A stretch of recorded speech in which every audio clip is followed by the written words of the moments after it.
कान्हूचरण बेहुरा आनंद मार्ग universal relief team रो राज्य संयोजक। आज बड़ी संपूर्ण बड़ी बन्या जल भाषी मैंने रिलीफ कार्यक्रम रही से कौन चलित मसरे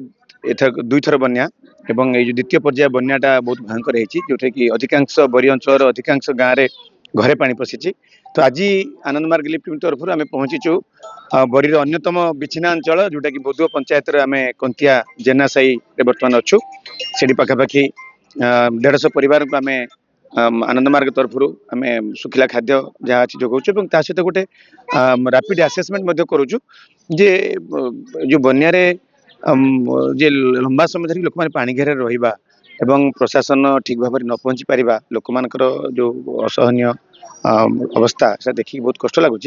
तो आम प्रशासन को कथा होचु जे जो बन्या बरीर जो बन्या स्थिति ये गोटे स्थायी प्रतिकार केमती हो पार तो ताप गोटे योजना आम चिंता करूँ। तो सहीटा आम आलोचना करवा एवं आ परे परे लोकंर जो क्षयक्षति है फसल जीविका तो तापर किसी करने आग्रह अच्छी से योजना।